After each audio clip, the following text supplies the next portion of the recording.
ಆಕಾಶವಾಣಿ ಮೈಸೂರು. ಶ್ರೋತೃಗಳೇ ನಮಸ್ಕಾರ.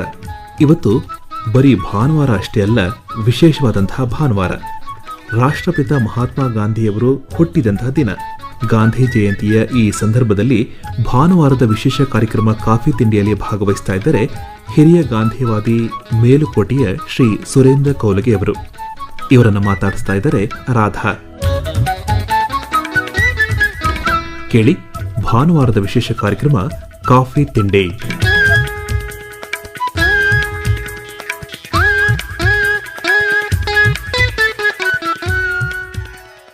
ಶ್ರೋತೃಗಳೇ ನಮಸ್ಕಾರ. ಕಾಫಿ ತಿಂಡಿ ಕಾರ್ಯಕ್ರಮಕ್ಕೆ ನಿಮಗೆಲ್ಲ ಆತ್ಮೀಯ ಸ್ವಾಗತ. ನಮ್ಮ ಈ ವಾರದ ಅತಿಥಿ ಹಿರಿಯರಾದ ಗಾಂಧಿವಾದಿ ಶ್ರೀ ಸುರೇಂದ್ರ ಕೌಲಗಿಯವರು. ಗಾಂಧೀಜಿಯವರ ತತ್ವಗಳಿಗೆ ಆದರ್ಶಗಳಿಗೆ ಮಾರುಹೋದವರು. ಸ್ವಾತಂತ್ರ್ಯ ನಂತರದ ಹಲವು ಚಳುವಳಿಗಳಲ್ಲಿ ಭಾಗವಹಿಸಿದ್ದವರು. ಸೇವಾ ಮನೋಭಾವನೆಯವರು. ಬಾಲ್ಯದಿಂದಲೇ ಅಂದರೆ ಸುಮಾರು ತಮ್ಮ 10ನೇ ವಯಸ್ಸಿನಿಂದಲೇ ಸಾಮಾಜಿಕ ಸೇವೆಯಲ್ಲಿ ತಮ್ಮನ್ನ ತೊಡಗಿಸಿಕೊಂಡವರು.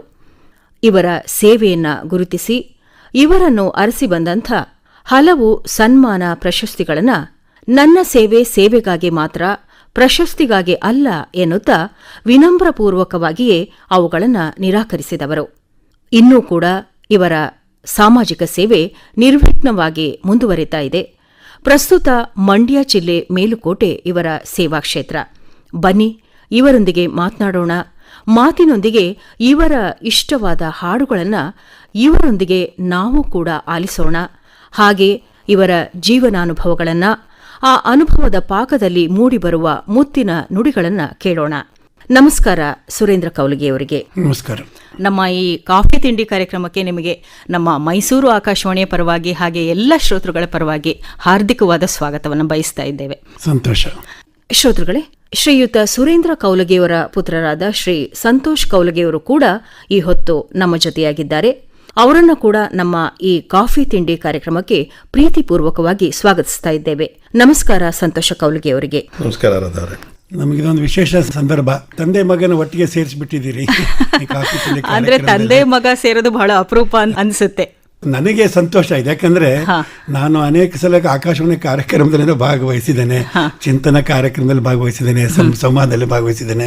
ಸಂತೋಷ್ ಅವರು ಕೂಡ ಪ್ರತ್ಯೇಕವಾಗಿ ಭಾಗವಹಿಸಿದ್ದಾರೆ. ಆದರೆ ಇದೇನು ಅನಿರೀಕ್ಷಿತವಾಗಿ ಇದೇನು ನಮ್ಮ ಮೈಸೂರಿನ ಕಾಫಿ ತಿಂಡಿ ದಸರಾದ ವಿಶೇಷ ಸ್ಪೆಷಲ್ ಏನೋ ಗೊತ್ತಿಲ್ಲ, ಗಾಂಧಿ ಜಯಂತಿ ಸ್ಪೆಷಲ್ ಕೂಡ ತಂದೆ ಮಗ ಇಬ್ಬರನ್ನು ಸೇರಿಸ್ಬಿಟ್ಟಿದ್ದೀರಿ. ಅದಕ್ಕಾಗಿ ನನಗೆ ಸಂತೋಷ ಅನಿಸುತ್ತೆ. ಒಂದು ನಮ್ಮ ಇಬ್ಬರ ಜೀವನದಲ್ಲಿ ಒಂದು ನೆನಪುಳಿಯುವಂತ ಒಂದು ಸಂಗತಿ ಕೂಡ ಅಂತ ನನಗೆ ಅನಿಸುತ್ತೆ. ಸರ್ ಹೇಳಿ, ನಿಮ್ಮ ಊರು ಯಾವುದು? ಮೂಲತಃ ಊರು ಅಂತಂದ್ರೆ ನನ್ನ ಸರ್ವೋದಯ ಕಾರ್ಯಕರ್ತನಾಗಿರೋದ್ರಿಂದ ನಮಗೆ ಊರು, ಕುಲ, ಗೋತ್ರ, ದೇಶ ಅನ್ನೋದು ಯಾವುದು ಸಾಮಾನ್ಯವಾಗಿ ನಮ್ಮ ಮಾನಸಿಕವಾದ ಹಂತದಲ್ಲಿ ಇರೋದಿಲ್ಲ. ಆದರೆ ವ್ಯಾವಹಾರಿಕವಾಗಿ ನೀವು ಕೇಳ್ತಾ ಇರೋದ್ರಿಂದ ನಾನು ಹೇಳೋದಕ್ಕೆ ಇಷ್ಟಪಡ್ತೇನೆ. ನಿಮಗೆ ಗೊತ್ತಿರ್ಬೋದು ರಾಧವರೇ, ನಮ್ಮ ವಿನೋಬಾ ಭಾವೆ ಅವರು ಜಗತ್ತಿಗೆ ಬಹಳ ಸುಂದರವಾದಂಥ ಒಂದು ಘೋಷಣೆಯನ್ನೇ ಕೊಟ್ಬಿಟ್ರು. ಆ ಘೋಷಣೆಯನ್ನು ಕೇಳಿಬಿಟ್ಟು ಪ್ರಪಂಚದ ಅನೇಕ ಜನರು ಬಹಳ ಅವರಿಗೆಲ್ಲ ರೋಮಾಂಚನ ಆಗೋಗಿದೆ. ಅಂಥ ಒಂದು ಘೋಷಣೆ, ಅದು ಜೈ ಜಗತ್ ಅನ್ನೋ ಘೋಷಣೆ. ಸೊ ನಾವು ಆ ಜೈ ಜಗತ್ ಘೋಷಣೆ ಅವರ ಆಗಿರೋದ್ರಿಂದ ಈಗ ನಿಮ್ಮ ಊರು ಅಂತ ಯಾವ ಕೇಳಿದಾಗ ಯಾವುದು ಅನ್ನೋದು ಅಂತ ಹೇಳಬೇಕಾಗಿ ಬಂದಿದೆ. ಆ ಸಂತೋಷ ಹೇಳ್ತೇನೆ. ನಮ್ಮ ಮೂಲ ಕುಟುಂಬದವರೆಲ್ಲ ಧಾರವಾಡ ಜಿಲ್ಲೆಯವರು. ಆದರೆ ನಾನು ಹುಟ್ಟಿದ್ದು ಗುಡಿಗೇರಿಯಲ್ಲಿ. ತಂದೆಯವರು ಪೋಸ್ಟ್ ಮಾಸ್ಟರ್ ಆಗಿದ್ದರು.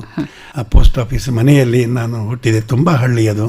ನಾನಿನ್ನೂ ಇತ್ತೀಚೆಗೆ ಗುಡಿಗೇರಿಗೆ ಹೋಗಿಲ್ಲ, ಅದರ ಅಭಿವೃದ್ಧಿಯನ್ನು ನಾನು ನೋಡಿಲ್ಲ. ಆ ನಂತರ ನಮ್ಮ ಪೂರ್ವಜರೆಲ್ಲ ಧಾರವಾಡ ಜಿಲ್ಲೆಗೆ ಬಂದು ಧಾರವಾಡ ಹುಬ್ಬಳ್ಳಿಯಲ್ಲಿ ಇದ್ದರು. ಸೊ ಅಲ್ಲಿ ಸ್ವಲ್ಪ ಸಮಯ ಕಳೆದಿರ್ಬೋದು ಬಾಲ್ಯ. ಆದರೆ ಇತ್ತೀಚೆಗೆ ಆ ಕಡೆಗೆ ನನ್ನ ಯಾವುದೂ ಸಂಪರ್ಕ ಇಲ್ಲ. ಕಳೆದ 51 ವರ್ಷದಿಂದ ಮಂಡ್ಯ ಜಿಲ್ಲೆ ಮೇಲುಕೋಟೆಯಲ್ಲಿ ನನ್ನ ಕಾರ್ಯಕ್ಷೇತ್ರವನ್ನಾಗಿ ಇಟ್ಟುಕೊಂಡು ಅಲ್ಲೇ ಕೆಲಸ ಮಾಡ್ಕೊಂಡಿದ್ದೇನೆ. 51 ವರ್ಷ ಆಯಿತು ಅಲ್ಲೇ ಇದ್ದೇನೆ. ಅನೇಕ ಜನ ನಮ್ಮ ಸ್ನೇಹಿತರೆಲ್ಲ ಬಂದು ಹೋಗಿದ್ದಾರೆ. ನಮ್ಮ ಹಿರಿಮಗ ಸಂತೋಷ್ ಕೂಡ ನಂಜನಗೂಡಲ್ಲಿ ಹುಟ್ಟಿದ್ರು ಕೂಡ ಅವನ ಬಾಲ್ಯ ಎಲ್ಲ ಮೇಲುಕೋಟೆಯಲ್ಲಿ ಕಳೆದವು ಎಲ್ಲ ಅಲ್ಲೇ ಇದ್ದೇವೆ ರಾಧವ್ರೆ. ಈಗ ನೀವು ಮೇಲ್ಕೋಟೆನಲ್ಲೇ ಅಷ್ಟು ವರ್ಷದಿಂದ ನೆಲೆಸಿದ್ದೀನಿ ಅಂತ ಹೇಳಿದ್ರಿ. ಅಲ್ಲಿ ಸದ್ಯಕ್ಕೆ ತಾವು ಏನು ಮಾಡ್ತಾ ಇದ್ದೀರಿ ಸರಿ? ಒಂದು ನನ್ನ ಸಹಜ ಧರ್ಮ ಅಂತೇನಿದೆ, ಸ್ವಭಾವ ಅಂತೇನಿದೆ, ಅದಕ್ಕನುಗುಣವಾಗಿ ಒಂದು ಜನಪದ ಸೇವಾ ಟ್ರಸ್ಟ್ ಅನ್ನುವಂಥ ಒಂದು ಸೇವಾ ಸಂಸ್ಥೆಯನ್ನು 1960 ಇಸ್ವಿಯಲ್ಲಿ ಅನೇಕ ಜನ ನಮ್ಮ ಗಾಂಧಿ ವಿಚಾರದ ಸ್ನೇಹಿತರೆಲ್ಲ ಸೇರಿ ಅದನ್ನು ಪ್ರಾರಂಭ ಮಾಡಿದ್ದೇವೆ. ಉದ್ದೇಶ ಏನು ಸರ್? ಗಾಂಧೀಜಿಯವರು ಆವಾಗಿನ ಕಾಲಕ್ಕೇ ಹಳ್ಳಿಗಳಿಗೆ ಹೋಗಿ ಹಳ್ಳಿಗಳಲ್ಲಿ ಕೆಲಸ ಮಾಡಬೇಕು ಅಂತ ಗಾಂಧೀಜಿ ಆವಾಗಲೇ ಸ್ವಾತಂತ್ರ್ಯ ಸಮರದಲ್ಲೇ ಅವರು ಕರೆ ಕೊಟ್ಟಿದ್ದರು. ನಾನು ಒಬ್ಬ ಯುವಕನಾಗಿದ್ದರಿಂದ ನನಗೆ ಒಂದು ಹಳ್ಳಿಯಲ್ಲೇ ಕೆಲಸ ಮಾಡಬೇಕು, ಅತ್ಯಂತ ಹಿಂದುಳಿದಿರುವಂಥ ಹಳ್ಳಿಯಲ್ಲಿ ಕೆಲಸ ಮಾಡಬೇಕು ಅನ್ನುವಂಥ ಒಂದು ಆಸೆ ನನಗಿತ್ತು. ನಾನು ಬಿಹಾರ್ನಲ್ಲಿ JP ಅವ್ರ ಜೊತೆಗೆ ಇದ್ದಾಗೂ ಕೂಡ ಬಿಹಾರ ಅಂತ ಹಿಂದುಳಿದ ರಾಜ್ಯದಲ್ಲಿ ಅತ್ಯಂತ ಹಿಂದುಳಿದಿರುವಂಥ ಹಳ್ಳಿಗಳಲ್ಲಿ ನಾನು ಕೆಲಸ ಮಾಡ್ತಾ ಇದ್ದೆ. ಆದ್ದರಿಂದ ನನಗೆ ಯಾವಾಗಲೂ ಹಳ್ಳಿಯಲ್ಲಿ, ಅದರಲ್ಲಿಯೂ ಕೂಡ ಅತ್ಯಂತ ಹಿಂದುಳಿದಿರುವಂಥ ಹಳ್ಳಿಗಳಲ್ಲಿ ಪ್ರದೇಶಗಳಲ್ಲೇ ಕೆಲಸ ಮಾಡಬೇಕು ಅಂತ ನನ್ನ ಭಾಳ ತೀವ್ರವಾದ ಇಚ್ಛೆ ಇದ್ದದ್ದರಿಂದ ಗಾಂಧೀಜಿಯವರ ವಿಚಾರ ತತ್ವದ ಆಧಾರದ ಮೇಲೆ ಅದಕ್ಕಾಗಿ ನಾನು ಮೇಲ್ಕೋಟೆಯಲ್ಲಿ ಕಳೆದ 51 ವರ್ಷದಿಂದ ಇದ್ದುಕೊಂಡು ಗಾಂಧೀಜಿಯವರ ವಿಚಾರದ ಆಧಾರದ ಮೇಲೆ ನಡೆಯುವಂಥ ಒಂದು ಜನಪದ ಸೇವಾ ಟ್ರಸ್ಟನ್ನು, ಸೇವಾ ಸಂಸ್ಥೆಯನ್ನು ಕಟ್ಟಿಕೊಂಡು ಅದರ ಮೂಲಕ 10 ಕಾರ್ಯಕ್ರಮಗಳು ನಡೆಸ್ಕೊಂಡು ಬರ್ತಾ ಇದೆ. ಏನೇನು ಕಾರ್ಯಕ್ರಮ ಮಾಡ್ತೀರಾ ಸರ್? ಏನು ಕೆಲಸಗಳು ನಡೀತಾ ಇದೆ ಅಲ್ಲಿ ಇವತ್ತೇನು ಮಾಡ್ತಾ ಇದ್ದೇವೆ ಅನ್ನೋದನ್ನು ಹೇಳ್ಕೊಂಡು ಹಿಂದಕ್ಕೆ ಹೋಗೋದಕ್ಕೆ ಇಷ್ಟಪಡ್ತೇನೆ. ಯಾಕಂದ್ರೆ ಇವತ್ತು ಪ್ರಚಲಿತವಾಗಿರುವಂಥದ್ದು ಬಹಳ ಮುಖ್ಯವಾಗಿರೋದು. ಈಗ ನಮ್ಮ ಸಮಾಜ ಎಷ್ಟು ಸಂಕೀರ್ಣವಾಗ್ತಾ ಇದೆ ಅಂದರೆ, ಕಠಿಣವಾಗ್ತಾ ಇದೆ ಅಂದರೆ, ಇವಾಗ ಹೆತ್ತಂತ ಒಬ್ಬ ತಾಯಿ ಮಗುವನ್ನು ಯಾವುದೋ ಕಾರಣಕ್ಕೆ ಬಿಟ್ಟು ಹೊರಟೋಗ್ತಾಳೆ. ಇದೆಂಥ ದುರಂತ. ನಾವು ಎಷ್ಟೊಂದು ಇವತ್ತು 21ನೇ ಶತಮಾನದಲ್ಲಿದ್ದೇವೆ, ಆದರೂ ಇಷ್ಟೊಂದು ನಾಗರಿಕತೆ ಬೆಳೆದಿದೆ ಅಂತಂದರೂ ಕೂಡ ಮಾನವ ಒಂದು ರಾಕ್ಷಸ ರೀತಿಯಲ್ಲಿ ವರ್ತಿಸ್ತಾ ಇದ್ದಾನೆ. ಹೀಗೆ ಬೇಡಾಗಿರುವಂಥ ಮಕ್ಕಳನ್ನು ಸಾಕಿಕೊಂಡು ಕೆಲವಾರು ದಿವಸ ನಮ್ಮಲ್ಲಿ ಇಟ್ಕೊಂಡು ಕೆಲವಾರು ತಿಂಗಳವರೆಗೆ ಇಟ್ಕೊಂಡು ಮುಂದೆ ಯಾರಾದರೂ ದತ್ತು ತೆಗೆದುಕೊಳ್ಳುವಂಥ ದಂಪತಿಗಳು ಬರುವವರೆಗೂ ನಾವು ಪೋಷಣೆ ಮಾಡಿ ಆ ನಂತರ ಆ ಮಗುವನ್ನು ಸೂಕ್ತವಾಗಿರುವಂಥ ದಂಪತಿಗಳಿಗೆ ಮಗುವನ್ನು ದತ್ತು ಕೊಡುವಂಥ ಕಾರ್ಯಕ್ರಮ ಈಗ ನಡೆಸ್ತಾ ಇದ್ದೇವೆ. ಇದು ನನಗೆ ಮತ್ತು ನನ್ನ ಮಗನಿಗೆ, ನಮ್ಮ ಕುಟುಂಬದವರಿಗೆ ಎಲ್ಲರಿಗೂ ಬಹಳ ಪ್ರಿಯವಾದಂಥ ಕೆಲಸ ಆಗಿದೆ. ಈ 50 ವರ್ಷದ ಸೇವೆಯ ಒಂದು ವಿಶಿಷ್ಟವಾದಂಥ ಫಲ ಈ ಕಾರ್ಯಕ್ರಮದ ಮೂಲಕ ನಮಗೆ ದೊರೆತಿದೆ ಅನ್ನುವಂಥ ಭಾವನೆ ನಮಗಿದೆ. ಅದಕ್ಕಿಂತ ಮುಂಚೆ ಇಂಥ ಒಂದು ಕಾರ್ಯಕ್ರಮ, ತುಂಬ ಸೂಕ್ಷ್ಮವಾದಂಥ ಕಾರ್ಯಕ್ರಮವನ್ನು ನಡೆಸೋದಕ್ಕೆ ಬಂದಂಥ ಪ್ರೇರಣೆ ಅಥವಾ ಧೈರ್ಯ ಏನು ಅಂತಂದರೆ, ನಾವು 1963ರಲ್ಲಿ ಆವಾಗಲೂ ಕೂಡ ಅಂಗವಿಕಲ ಮಕ್ಕಳಿಗೆ ಏನೊಂದು ಹೆಚ್ಚಿನ ಒಂದು ಕಾಳಜಿ ಇಲ್ಲದೆ ಇದ್ದಂಥ ಕಾಲದಲ್ಲಿ ನಾವು ಅಂಗವಿಕಲ ಮಕ್ಕಳಿಗೆ ಅಲ್ಲಿ ಒಂದು ವಸತಿ ಗೃಹ ಆಧಾರಿತ ಶಾಲೆಯನ್ನು ನಾವು ಪ್ರಾರಂಭ ಮಾಡಿದ್ವಿ. ಆವಾಗ ಈ ದೈಹಿಕ ತೊಂದರೆಗೆ ಒಳಗಾದಂಥ ಮಕ್ಕಳು ಕರ್ನಾಟಕ ರಾಜ್ಯದಾದ್ಯಂತ ಇರುವಂಥವರು ಮತ್ತು ಪಕ್ಕದ ಆಂಧ್ರ, ತಮಿಳುನಾಡಿನಿಂದ ಬಂದಂಥ ಮಕ್ಕಳೆಲ್ಲ ಇದ್ದರು. ಎಷ್ಟೇಕೆ ಗುಜರಾತದಿಂದ ಬಂದಂಥ ಅಂಗವಿಕಲ ಮಕ್ಕಳು ನಮ್ಮ ಹತ್ರ ಇದ್ದರು. ಸುಮಾರು 50 ಮಕ್ಕಳು ಒಂದು ಕಾಲಕ್ಕೆ ನಮ್ಮ ಹತ್ರ ಅಂಗವಿಕಲ ಮಕ್ಕಳೇ ಇದ್ದರು, ಪೋಲಿಯೋ ಇದರಿಂದ ಪೀಡಿತರಾಗಿದ್ದಂಥ ಮಕ್ಕಳು. ಆ ಒಂದು ಸೇವೆ ನಾವು ಭಾಳ ವರ್ಷಗಳ ಮಾಡಿದ್ವಿ. ಆ ಮಕ್ಕಳೆಲ್ಲ ದೊಡ್ಡವರಾಗಿ ಈಗ ಒಳ್ಳೆ ಕೆಲಸದಲ್ಲಿದ್ದಾರೆ, ನಮ್ಮ ಬಗ್ಗೆ ತುಂಬ ಪ್ರೀತಿ ಇಟ್ಕೊಂಡಿದ್ದಾರೆ, ಹಾಗಾಗಿ ನಮ್ಮಲ್ಲಿ ಬಂದು ಹೋಗ್ತಾರೆ. ಆ ಒಂದು ಸೇವೆಯ ಒಂದು ನಮಗೆ ಅನುಭವ ಏನಿತ್ತು, ಇಂಥ ಸೇವೆಯಲ್ಲಿರುವಂಥ ಕೆಲವು ಸಮಸ್ಯೆಗಳನ್ನು ನಾವು ಹೇಗೆ ಎದುರಿಸಬೇಕು ಅನ್ನುವಂಥ ಒಂದು ಆತ್ಮವಿಶ್ವಾಸ ನಮ್ಮಲ್ಲಿ ಏನು ಮೂಡಿತ್ತು, ಅದೆಲ್ಲ ಇವತ್ತಿನ ಈ ದತ್ತು ಪ್ರಕ್ರಿಯೆಯ ಒಂದು ಕಾರ್ಯಕ್ರಮವನ್ನು ಹಾಕೊಳ್ಳೋದಕ್ಕೆ ನಮಗೆ ಒಂದು ಪ್ರೇರಣೆಯನ್ನು ಕೊಟ್ಟಿದೆ, ಒಂದು ಧೈರ್ಯವನ್ನು ಕೊಟ್ಟಿದೆ. ಸುರೇಂದ್ರ ಕೌಲಿಗೆ ಅವರೇ, ಈಗ ಒಂದು ಹಾಡನ್ನು ಕೇಳೋಣ, ನಂತರ ನಮ್ಮ ಮಾತುಕತೆಯನ್ನು ಮುಂದುವರಿಸೋಣ. ಆಗ್ಬಹುದು. वैष्णव जन तो तेने कहिए ये पीड़ पराई जाने रे। वैष्णव जन तो तेने कहिए ये पीड़ पराई जाने रे। पर दुखे उपकार करे तो ये मन अभिमान न हाने रे। वैष्णव जन तो तेने कहिए जे पीड़ पराई जाने रे। सकल लोक सहुने वंदे निंदा न करे के निहीरे। मन निश्चल राखे धन धन जननी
ಶ್ರೋತೃಗಳೇ, ನೀವು ಕೇಳ್ತಾ ಇದ್ದೀರಿ ಕಾಫಿ ತಿಂಡಿ ಕಾರ್ಯಕ್ರಮ. ನಮ್ಮ ಇವತ್ತಿನ ಈ ಕಾರ್ಯಕ್ರಮದಲ್ಲಿ ಅತಿಥಿಗಳಾಗಿ ಭಾಗವಹಿಸಿದ್ದಾರೆ ಶ್ರೀಯುತ ಸುರೇಂದ್ರ ಕೌಲಗೆಯವರು. ಹಾಗೆ ಅವರ ಜೊತೆ ಇದ್ದಾರೆ ಅವರ ಪುತ್ರರಾದಂಥ ಸಂತೋಷ್ ಕೌಲಗೆಯವರು. ಸಂತೋಷ್ ಕೌಲಗೆಯವರೇ, ನೀವು ಹೇಳಿ, ಈಗ ನಿಮ್ಮ ತಂದೆಯವರು ಹೇಳಿದ್ರು ಬಹಳ ವರ್ಷಗಳಿಂದ ನಮ್ಮ ಕುಟುಂಬ ಈ ಒಂದು ಸೇವೆಯಲ್ಲಿ ತೊಡಗಿಸ್ಕೊಂಡಿದ್ದೀವಿ ಅಂತ. ನಿಮ್ಮ ಬಾಲ್ಯ ನೆನಪು ಮಾಡಿಕೊಂಡಾಗ ನಿಮಗೆ ಈ ಥರದ್ದೆಲ್ಲ ಮನೆಯಲ್ಲಿ ನಡೆಯುವಾಗ ಹೇಗಿತ್ತು ನಿಮ್ಮೆಲ್ಲರ ಸಹಕಾರ? ನಿಮ್ಮ ತಾಯಿಯವರು ಹೇಗೆ ಇದಕ್ಕೆ ಸ್ಪಂದಿಸ್ತಾ ಇದ್ರು? ನೀವೆಲ್ಲ ಮಕ್ಕಳಾಗಿ ನಿಮ್ಮ ತಂದೆಯನ್ನು ಹೇಗೆ ಕಾಣ್ತಿದ್ರಿ? ಅವರ ಸೇವೆಯ ಬಗ್ಗೆ ನಿಮ್ಮ ಒಂದು ಅಭಿಪ್ರಾಯ ಏನಿತ್ತು? ಮೊದಲು ನಾನು ಹೇಳಕ್ಕೆ ಇಷ್ಟಪಡೋದು, ನನ್ನ ತಂದೆ ನಾನು ಸಣ್ಣವನಾಗಿದ್ದಾಗ ಮಾತ್ರ ತಂದೆ ಆಗಿದ್ರು. ನನಗೆ ಸ್ವಲ್ಪ ದೊಡ್ಡವನ ಬುದ್ಧಿ ಬರ್ತಿದ್ದಂಗೆ ಸ್ನೇಹಿತರಾದ್ರು. ಅವ್ರು ನನಗೆ ಗೆಳೆಯರಾಗೇ ಇದ್ದಾರೆ. ಅವ್ರು ಯಾವತ್ತೂ ತಮ್ಮ ವಿಚಾರವನ್ನು ನಮ್ಮ ಮೇಲೆ ಹೇರಕ್ಕೆ ನೋಡಿಲ್ಲ. ನನ್ನ ಬಗ್ಗೆ, ನನ್ನ ಮೇಲಾಗಲಿ ನನ್ನ ಸಹೋದರ ಸುಘೋಷನ ಮೇಲಾಗಲಿ ಅವರು ತಮ್ಮ ವಿಚಾರವನ್ನು ಯಾವತ್ತೂ ಹೇರಿಲ್ಲ. ನಮ್ಮ ಮನೆ ಒಂದು ಗಾಂಧಿ ವಾತಾವರಣ ಇತ್ತು. ನಮ್ಮ ತಂದೆ ತಾಯಿ ಗಾಂಧಿಯ ವಿಚಾರದಾಗ ಭಾಳ ಹತ್ತಿರವಾಗಿದ್ದಂಥ ಅನೇಕ ಜನ ನಮ್ಮ ಸ್ನೇಹಿತರು ಬರ್ತಿದ್ರು. ನಮ್ಮ ಮನೆ ತುಂಬ ಗಾಂಧೀಜಿ ಫೋಟೋಗಳಿರ್ತಿತ್ತು.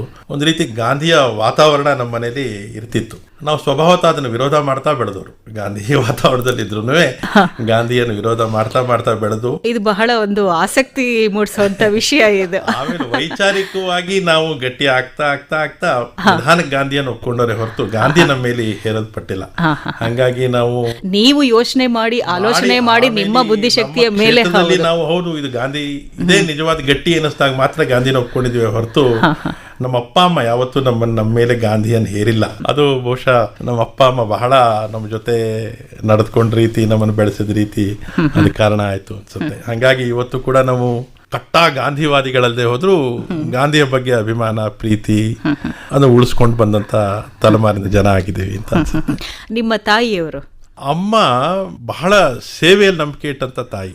ವೈಚಾರಿಕವಾಗಿ ಬಹಳ ಓದ್ಕೊಂಡಿದ್ದಾರೆ, ಮಾಡ್ಕೊಂಡಿದ್ದಾರೆ ಅಂತ ನನಗೆ ಅನಿಸಿಲ್ಲದೆ ಹೋದ್ರು ತಾಯಿಯಾಗಿ ಬಹಳ ದೊಡ್ಡ ಹೆಂಗಸು ಅಂತ ನನಗನ್ಸುತ್ತೆ. ನಮ್ಮಲ್ಲಿ ದೊಡ್ಡ ಕುಟುಂಬ. ನಮ್ಮಲ್ಲಿ ಯಾವಾಗಲೂ ನಾನು ಹುಟ್ಟಿದಾಗ್ಲಿಂದ ನಮ್ಮಲ್ಲಿ ಕನಿಷ್ಠ ಒಂದು 40 ಜನ ಸದಾಕಾಲ ಇರ್ತಿದ್ದಂಥ ಮನೆ. ಅಷ್ಟು ಮನೆಗೂ ಅವರು ಅಮ್ಮ ಆಗಿ ಕೆಲಸ ಮಾಡಿದವರು. ಎಲ್ಲ ಮಕ್ಕಳಿಗೂ ಕೂಡ ಅವರೇ ಸ್ನಾನ ಮಾಡಿಸ್ತಿದ್ರು, ಅಡುಗೆ ಮಾಡಾಕ್ತಿದ್ರು. ಅಡುಗೆ ಬಹಳ ರುಚಿಕಟ್ಟಾಗಿ ಮಾಡ್ತಿದ್ರು. ಬರೀ ಅಡುಗೆ ಮಾಡೋದು ಅಂತಲ್ಲ, ಬಹಳ ರುಚಿಯಾಗಿ ಅಡುಗೆ ಮಾಡ್ತಿದ್ರು. ಇವತ್ತು 50 ವರ್ಷದ ಮೇಲೆ ನಮ್ಮ ಮನೆಗೆ ಬಂದಂಥ ಜನ ಬದನೆಕಾಯಿ ಹುಳಿ ಎಷ್ಟು ಚೆನ್ನಾಗಿ ಮಾಡಿದ್ರಿ ಅಂತ ನೆನೆಸ್ಕೊಳ್ಳುವಂಥ ದಿನಗಳು ಇವತ್ತು ಇದೆ. ಬಹುಶಃ ಸಂಸ್ಥೆ ಜನಪದ ಸೇವಾ ಟ್ರಸ್ಟ್ಗೆ ಒಂದು ವೈಶಿಷ್ಟ್ಯ ಬಂದಿರೋದು ನಮ್ಮ ಅಮ್ಮನ ಆತಿಥ್ಯದಿಂದ ಅಂತ ನನಗನ್ಸುತ್ತೆ. ಅವರ ಹೆಸರು ಹೇಳಲಿಲ್ಲ. ಅವರ ಹೆಸರು ಗಿರಿಜಾ ಅಂತ. ಗಿರಿಜಾ ಅಮ್ಮನವ್ರಿಗೆ ನಾವು ಕೂಡ ಇಲ್ಲಿಂದನೇ ನಮಸ್ಕಾರ ಹೇಳ್ತಾ ಇದ್ದೇವೆ.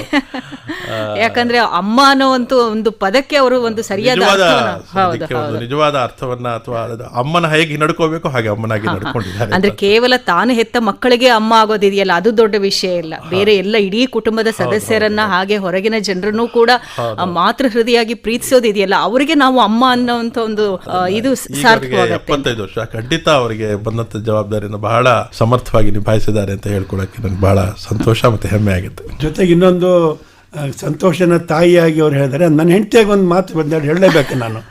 ಏನು ಅಂತಂದರೆ, ನನ್ನ ಹೆಂಡತಿ ಅಥವಾ ಗಿರಿಜಾ ಏನಿದ್ದಾರೆ ಅವರಲ್ಲಿ ಈಗ ವಿಶೇಷ ಗುಣ ಏನು ಅಂತಂದರೆ, ಈಗ ಅವಳಿಗೆ 2 ಸೊಸೆಯರು. ಆದರೆ ಎಷ್ಟೋ ಮನೆಗಳಲ್ಲಿ ನೋಡ್ತೇನೆ, ಒಬ್ಬ ಸೊಸೆ ಬಂದ್ರೇ ಅತ್ತೆಗೂ ಸೊಸೆಗೂ ದೊಡ್ಡ ಭಿನ್ನಾಭಿಪ್ರಾಯ ಆಗಿ ರಾದ್ಧಾಂತ ಆಗಿ ಮನೆಯಲ್ಲಿ ರಾಮಾಯಣ ಕುರುಕ್ಷೇತ್ರ ಎಲ್ಲ ಆದದ್ದನ್ನೆಲ್ಲ ನಾನು ನೋಡ್ತಾನೂ ಇದ್ದೇನೆ, ಈಗಲೂ ಕೇಳ್ತಾನೂ ಇದ್ದೇನೆ. ಆದರೆ ಗಿರಿಜಮ್ಮನವರ ಒಂದು ಆ ಸಹನ ಶಕ್ತಿ ಮತ್ತು ಅವರ ಒಂದು ವಿಶಾಲ ಒಂದು ಭಾವನೆ ಕಾರಣದಿಂದ ಮೊದಲು ಒಬ್ಬಳು ಸೊಸೆ ಬಂದು, ಆಮೇಲೆ ಇನ್ನೊಬ್ಬ ಸೊಸೆ ಬಂದಳು. 2 ಸೊಸೆಯಂದ್ರೂ ಕೂಡ ತಮ್ಮ ಮಕ್ಕಳಂತೆ 2 ಕಣ್ಣನಂತೆ ನೋಡಿಕೊಂಡು ಮನೆಯೊಳಗೆ ಯಾವುದೇ ವಿರಸ ಬರದಂತೆ ನಡೆಸ್ಕೊಂಡು ಹೋಗ್ತಾ ಇದ್ದಾರಲ್ಲ, ಅದು ವಿಶೇಷವಾದಂಥ ಸಂಗತಿ. ನಾವೆಲ್ಲ ಇಷ್ಟು ಜನ ಒಟ್ಟಿಗೆ ಇದ್ದೇವೆ ಅಂತ ಅಂದಾಗ ಮನೆ ಅನೇಕ ಜನಕ್ಕೆ ಆಶ್ಚರ್ಯ ಆಗುತ್ತೆ. 2 ಸೊಸೆಯರಿದ್ದರೂ ಹಿಂಗೆ ಆಶ್ಚರ್ಯ ಹಿಂಗಿದ್ದೀರಾ ಅಂತ. ಅಂದರೆ ಅದು ಒಂದು ಕೂಡ ಈ ಸಂದರ್ಭದಲ್ಲಿ ಸಂತೋಷ ಅವ್ರ ಮಾತಿಗೆ ಇದನ್ನು ಸೇರಿಸೋದಕ್ಕೆ ಇಷ್ಟಪಡ್ತೀನಿ. ತಮ್ಮ ಇನ್ನೊಬ್ಬ ಪುತ್ರ ಏನು ಮಾಡ್ತಾ ಇದ್ದಾರೆ? ಸುಘೋಷ್ ಅಂತ. ಅವನು ಕೂಡ ನಮ್ಮ ಸಂಸ್ಥೆಯೊಳಗೇನೆ ಇದ್ದಾನೆ.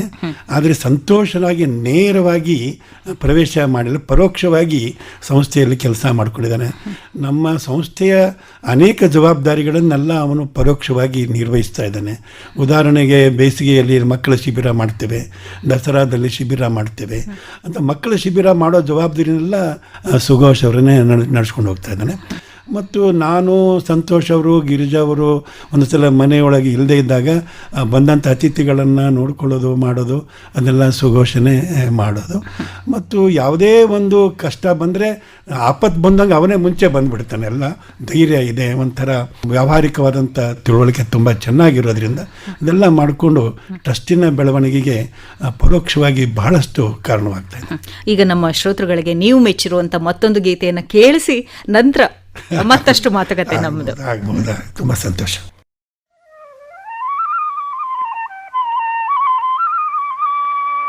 ಕುಲ ಕುಲ ಕುಲವೆಂದು ಹೊಡೆದಾಡದಿರಿ, ನಿಮ್ಮ ಕುಲದ ನೆಲೆಯನೇನಾದರೂ ಬಲ್ಲಿರ.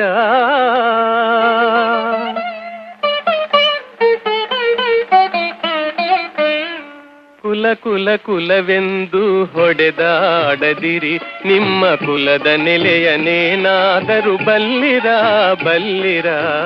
ಕುಲ ಕುಲ ಕುಲವೆಂದು ಹೊಡೆದಾಡದಿರಿ, ನಿಮ್ಮ ಕುಲದ ನೆಲೆಯನೇನಾದರೂ ಬಲ್ಲಿರ ಬಲ್ಲಿರ. ಕುಲ ಕುಲ ಕುಲವೆಂದು ಹೊಡೆದಾಡದಿರಿ.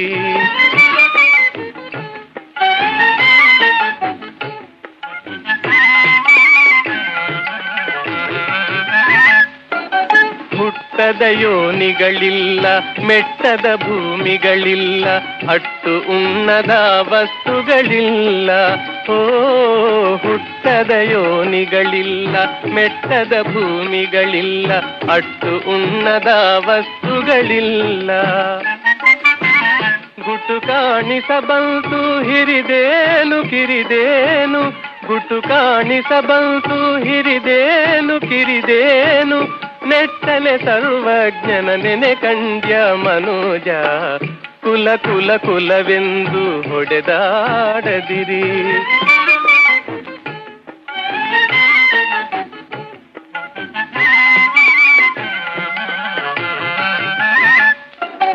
ಜಲವೇ ಸಕಲ ಕುಲಕ್ಕೆ ತಾಯಲ್ಲವೇ, ಜಲದ ಕುಲವನೇನಾದರೂ ಬಲ್ಲಿರ. ಜಲದ ಬೊಬ್ಬುಳಿಯಂತೆ ಸ್ಥಿರವಲ್ಲವಿ ದೇಹ, ಜಲದ ಬೊಬ್ಬುಳಿಯಂತೆ ಸ್ಥಿರವಲ್ಲವಿ ದೇಹ. ನೆಲೆಯ ಅರಿತು ನೀ ನೆನೆ ಕಂಡ್ಯ ಮನೋಜ, ಕುಲ ಕುಲ ಕುಲವೆಂದು ಹೊಡೆದಾಡದಿರಿ.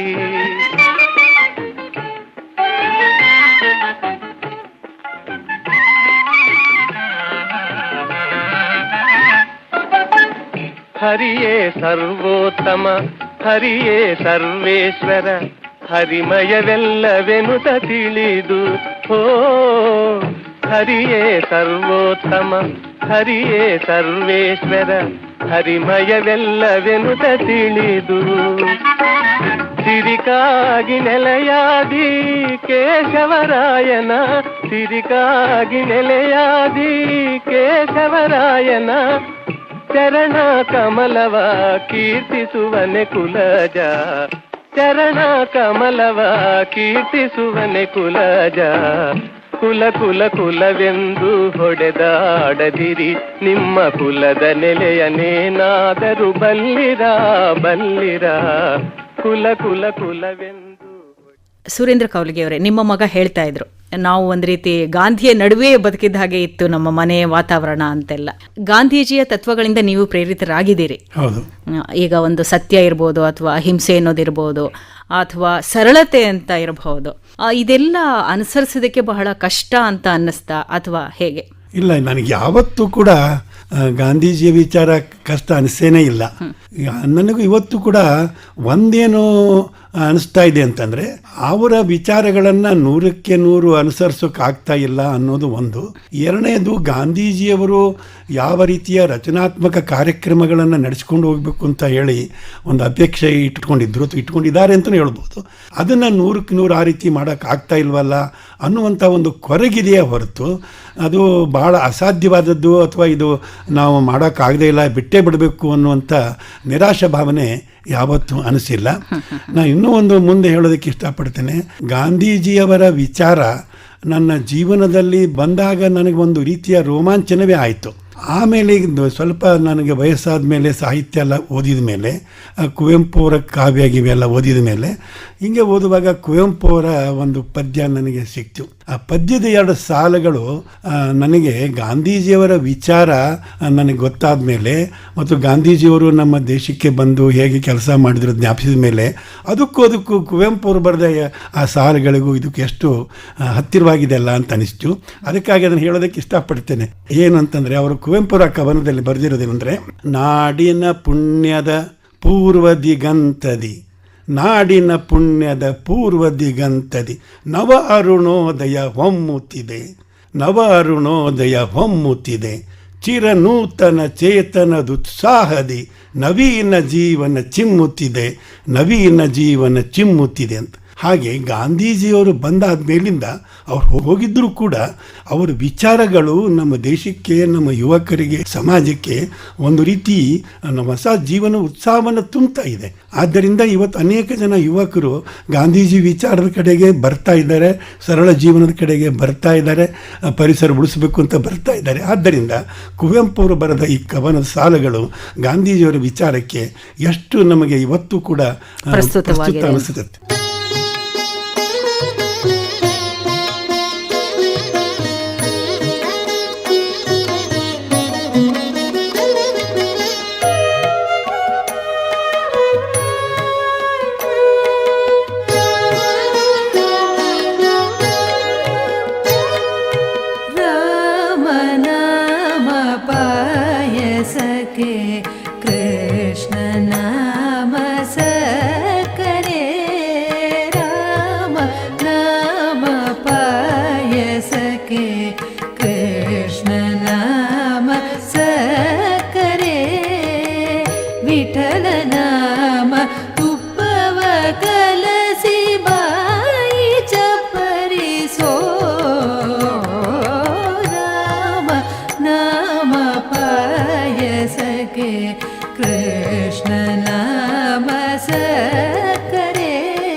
ಹೃದಯವೆಂಬೋ ಮಡಿಗೆಯಲ್ಲಿ ಭಾವವೆಂಬೋ ಹೆಸರ ನೀಟು.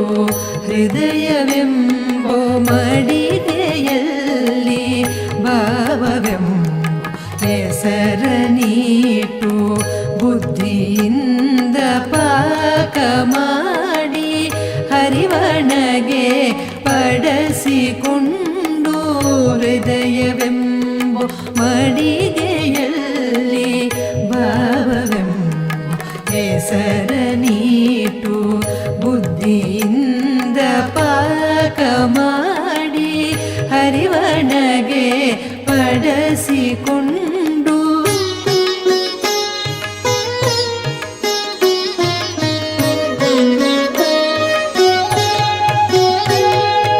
ಆನಂದ ಆನಂದವೆಂಬೋ ತೇಗು ಬಂದಿತು ಕಾಣಿರೋ. ಆನಂದ ಆನಂದವೆಂಬೋ ತೇಗು ಬಂದಿತು ಕಾಣಿರೋ. ಆನಂದ ಆನಂದವೆಂಬೋ ತೇಗು ಬಂದಿತು ಕಾಣಿರೋ. ಆನಂದ ಮೂರು ದಿನಮ್ಮ ಪುರಂದರ ವಿಠಲನೆನೆಯಿರೋ. ಆನಂದ ಆನಂದವೆಂಬೋ ತೇಗು ಬಂದಿತು ಕಾಣಿರೋ. ಆನಂದ ಮೂರು ದಿನಮ್ಮ ಪುರಂದರ ವಿಠಲನೆನೆಯಿರೋ. ರಾಮನಾಮ ಪಾಯಸಕ್ಕೆ ಕೃಷ್ಣ ನಾಮ ಸಕ್ಕರೆ. ವಿಠಲ ನಾಮ ತುಪ್ಪವ ಕಲಸಿ ಬಾಯಿ ಚಪರಿ ಸೋ. ರಾಮನಾಮ ಪಾಯಸಕ್ಕೆ ಕೃಷ್ಣ ನಾಮ ಸಕ್ಕರೆ.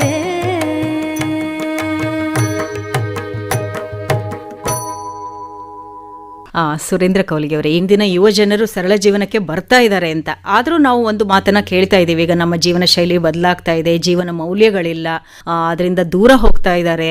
ಬಹಳ ಒಂದು ಕುಟುಂಬ ವ್ಯವಸ್ಥೆ ಕೂಡ ಬದಲಾಗ್ತಾ ಇದೆ, ಯಾವುದೇ ಒಂದು ರೀತಿಯಾದ ಬಾಂಧವ್ಯ ಕಾಣ್ತಾ ಇಲ್ಲ, ಒಂದು ರೀತಿ ವ್ಯಾವಹಾರಿಕ ಜೀವನ, ಎಲ್ಲದಕ್ಕೂ ಲೆಕ್ಕಾಚಾರ ಜೀವನ ಬಂದ್ಬಿಟ್ಟಿದೆ. ನಿನ್ನಿಂದ ನನಗೇನು ಲಾಭ ಇದೆ, ಲಾಭ ಇದ್ರೆ ಮಾತ್ರ ಸಂಬಂಧ ಮುಂದುವರಿಯುತ್ತೆ, ಇಲ್ಲ ಅಂದ್ರೆ ಇಲ್ಲ ಅನ್ನೋವಂಥ ವಿಚಾರಧಾರೆ ಕೂಡ ನಾವು ಕಾಣ್ತಾ ಇದ್ದೀವಿ ಈಗ ಅಂತ ಹೇಳ್ತಾ ಇದ್ದಾರೆ. ನಿಮ್ಮ ಒಂದು ಅಭಿಪ್ರಾಯ ಏನು ಸರ್? ಈ ಸರಳ ಜೀವನದ ಬಗ್ಗೆ ಒಂದು ಮೊದಲು ಹೇಳೋದಾದರೆ, ಇದು ಸರಳ ಜೀವನ ಅನ್ನುವಂಥದ್ದು ಒಂದು ಮಾನಸಿಕವಾದಂಥ ಒಂದು ಸ್ಥಿತಿ. ಅದು ನಮಗೆ ಒಂದು ಸರಳತೆಯಲ್ಲಿ ನಂಬಿಕೆ ಇದೆ, ಸರಳತೆ ಬೇಕು ಅಂತ ಅನಿಸಿದರೆ ಸರಳ ಜೀವನವನ್ನು ಖಂಡಿತವಾಗಿ ನಡೆಸಬಹುದು. ಅದನ್ನು ಯಾವುದೇ ಒಂದು ಪರಿಸ್ಥಿತಿಯ ಒಂದು ಒತ್ತಡದಿಂದ ಮಾಡೋದ್ ಬದಲು ನಮ್ಮ ಮನಸ್ಸಿನಲ್ಲಿ ಸರಳತೆ ಬಗ್ಗೆ ಪ್ರೀತಿ ಗೌರವ ಇದೆ ಅಂತಂದಾಗ ಆಗ ನಮ್ಮದು ನಡೆಸಬಹುದು. ಅದಕ್ಕಿನ್ನೂ ಒಂದು ಏನು ನಮಗೆ ಪ್ರೇರಣೆ ನಮಗೆ ಸಿಗಬೇಕಾದರೆ, ನಮ್ಮ ಹಿಂದೆ ಆಗಿ ಹೋದಂತಹ ಸಂತರು, ಸಾಧು ಪುರುಷರು, ಅಂಥವರಿಂದ ನಾವು ಜೀವನ ಓದಿದಾಗ ನಮಗೆ ಸರಳ ಜೀವನದ ಅಗತ್ಯತೆ ನಮಗೆ ಬಹಳ ಅನಿಸುತ್ತೆ.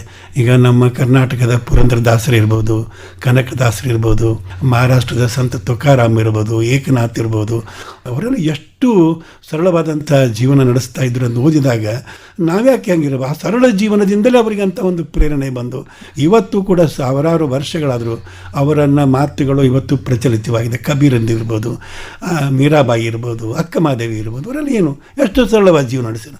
ಆ ಸರಳ ಜೀವನತೆಯೇ ಅವರಿಗೊಂದು ಶಕ್ತಿ ಅಂತಂದು ಕೊಡ್ತೀವಿ ಅಂತಂದಾಗ ನಮಗೂ ಒಂದು ಮಾನಸಿಕ ಸಿದ್ಧತೆ ಉಂಟಾದಾಗ ನಾವು ಒಂದು ಸರಳ ಜೀವನ ನಡೆಸಬೇಕು ಅಂತ ನಮಗೆ ಅನಿಸುತ್ತೆ. ಆಮೇಲೆ ಇನ್ನು ಸಂಬಂಧದ ಬಗ್ಗೆನೂ ಕೂಡ ಈ ಸಂಬಂಧಗಳು ಯಾವಾಗ ಕೆಡ್ತವೆ ಅಂತಂದರೆ ನಿರೀಕ್ಷಣೆ ಇಟ್ಕೊಂಡಾಗ ಭಾಳ ಕೆಡ್ತವೆ. ನಾವು ನಿರೀಕ್ಷಣೆ ಯಾವ ವಿಚಾರದಲ್ಲಿ ನಿರೀಕ್ಷಣೆ ಇಟ್ಕೋಬಾರ್ದು. ಅದು ಹೆಂಡತಿಯಿಂದಲೂ ನಿರೀಕ್ಷಣೆ ಇಟ್ಕೋಬಾರ್ದು, ಅಥವಾ ಮಕ್ಕಳಿಂದಲೂ ಕೂಡ ನಿರೀಕ್ಷಣೆಯನ್ನು ಇಟ್ಕೊಳ್ಬಾರ್ದು. ಪ್ರತಿಯೊಬ್ಬ ಮನುಷ್ಯನೂ ಒಂದೊಂದು ಚೇತನ. ಸೊ ಆ ಒಂದು ಚೇತನದ ಪ್ರಕಾರ ಪ್ರವೃತ್ತಿಗಳು ನಡ್ಕೊಂಡು ಹೋಗ್ತಾ ಇರ್ತವೆ. ಆದ್ದರಿಂದ ಅದು ಸಹಜವಾದಂಥ ಒಂದು ಮಾನವ ಜೀವನ ನಡೆಯುವಾಗ ನಾವು ನಿರೀಕ್ಷಣೆ ಅಂತ ಅನ್ನೋದು ಅಡ್ಡುಗೋಡೆ ಹಾಕಿದಾಗ ಒಂದು ಘರ್ಷಣೆ ಆಗೋಗಿ ಶುರು ಮಾಡ್ತದೆ. ಆದ್ದರಿಂದ ಪ್ರವಾಹ ಸರಳವಾಗಿ ಸ್ವಾಭಾವಿಕ ಹರ್ಕೊಂಡು ಹೋಗೋದ್ರಲ್ಲೇ ಅದಕ್ಕೊಂದು ಸಂತೋಷ ಇದೆ, ನೋಡೋಕ್ಕೂ ನಮಗೂ ಸಂತೋಷ ಇದೆ. ಪ್ರವಾಹಕ್ಕೆ ಯಾವತ್ತೂ ಅಡ್ಡುಗೋಡೆ ಹಾಕಬಾರ್ದು. ಆದ್ದರಿಂದ ಈ ಒಂದು ನಾವು ಇನ್ನೊಬ್ಬರನ್ನು ನಿರೀಕ್ಷಣೆ ಮಾಡದೇ ನಮ್ಮ ಒಂದು ಸಾಮರ್ಥ್ಯವನ್ನು ಬೆಳೆಸ್ಕೊಳ್ಳೋದಕ್ಕೆ ನಾವು ಪ್ರಯತ್ನ ಮಾಡ್ತಾ ಇದ್ದರೆ ಬಹುಶಃ ಸಂಬಂಧಗಳು ಹೆಚ್ಚು ಆತ್ಮೀಯವಾಗಿ ಉಳ್ಕೊಳ್ತವೆ ಮತ್ತು ಹೆಚ್ಚು ಗಟ್ಟಿಯಾಗಿಯೂ ಉಳಿತವೆ ಅಂತ ನನಗೆ ಅನಿಸುತ್ತೆ. ಸುರೇಂದ್ರ ಕೌಲಿಗೆ ಅವರೇ, ಈಗ ಒಂದು ಹಾಡನ್ನು ಕೇಳೋಣ, ನಂತರ ನಮ್ಮ ಮಾತುಕತೆಯನ್ನು ಮುಂದುವರಿಸೋಣ. ಆಗ್ಬೋದು.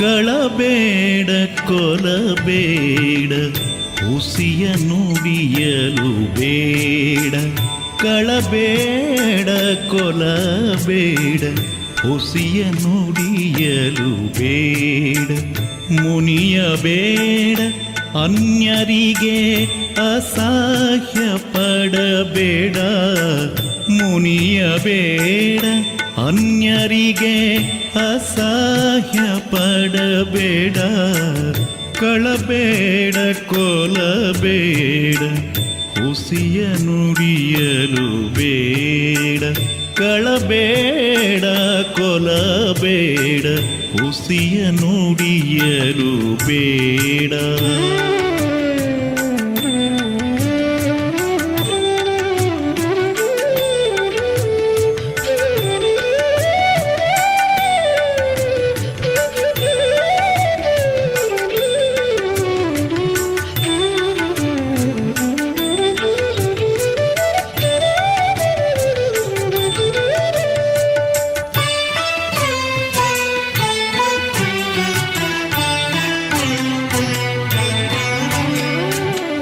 ತನ್ನ ಬಣ್ಣಿಸಬೇಡ ಇದಿರ ಹಳಿಯಲು ಬೇಡ, ತನ್ನ ಬಣ್ಣಿಸಬೇಡ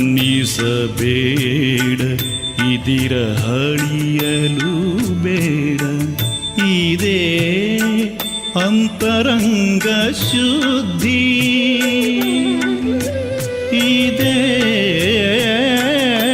ಬಹಿರಂಗ ಶುದ್ಧಿ, ಇದೇ ನಮ್ಮ ಕೂಡಲ ಸಂಗಮ ದೇವರ ಹೋಲಿಸುವ ಪರಿ.